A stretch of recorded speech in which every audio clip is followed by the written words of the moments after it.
love the chase and the hunt, and I set the pace when I'm running. I always take what I want and I always give it 100. Don't need a bank, no I'm funded. Play the game like it's nothing. I'm always thankful for something. Don't take for granted, stay humble. Now wake up, it's time to look at the enemy. Look in the mirror if he is no friend to me. It's not. Don't forget to subscribe and push the notification bell for you not to miss our upcoming updates. Now let's get started. Bab 3090. Hadis, hari ini adalah hari kematianmu. Mari kita lihat kemana kamu bisa lari sekarang. Iwan mencegat Hadis dengan ekspresi dingin. Diam-diam mengeluarkan pil pemicu energi dan menelannya. Meskipun kekuatannya secara keseluruhan telah mencapai tingkat semisain yang sangat tinggi, namun tingkat pengolahan aslinya sedikit lebih rendah, paling banyak di tahap akhir yang munah.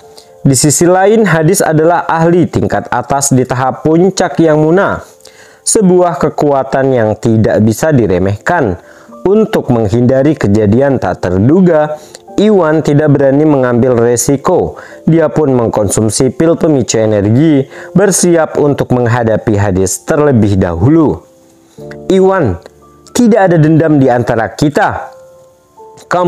Kamu tidak perlu memaksaku terlalu jauh. Hadis menenangkan diri.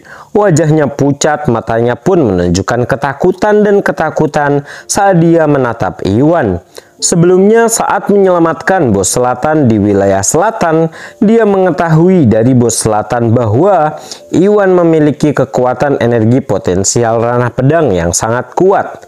Meskipun dia dan bos selatan secara samar-samar menebak bahwa kekuatan energi potensial ranah pedang Iwan sebagian besar telah habis, dia mendengar bahwa kemudian bos selatan bergabung dengan Brahma KW untuk menghadapinya dan akhirnya mati. Ini cukup untuk menunjukkan kekuatan Iwan yang luar biasa dan kemungkinan bahwa dia masih memiliki kekuatan energi potensial untuk bergerak. Karena itu, Hadis takut pada Iwan sebelumnya, bahkan melarikan diri tanpa perlawanan. Jadi, bagaimana jika aku memaksamu terlalu jauh? Hadis, selama bertahun-tahun kamu telah melakukan kekejaman yang tak terhitung jumlahnya dan kamu pantas mati 1000 kali. Terakhir kali di wilayah selatan, kamu berhasil melarikan diri karena keberuntungan. Tapi kali ini, kamu tidak akan seberuntung itu. Wajah Iwan penuh kedinginan, niat membunuh yang tajam muncul di matanya.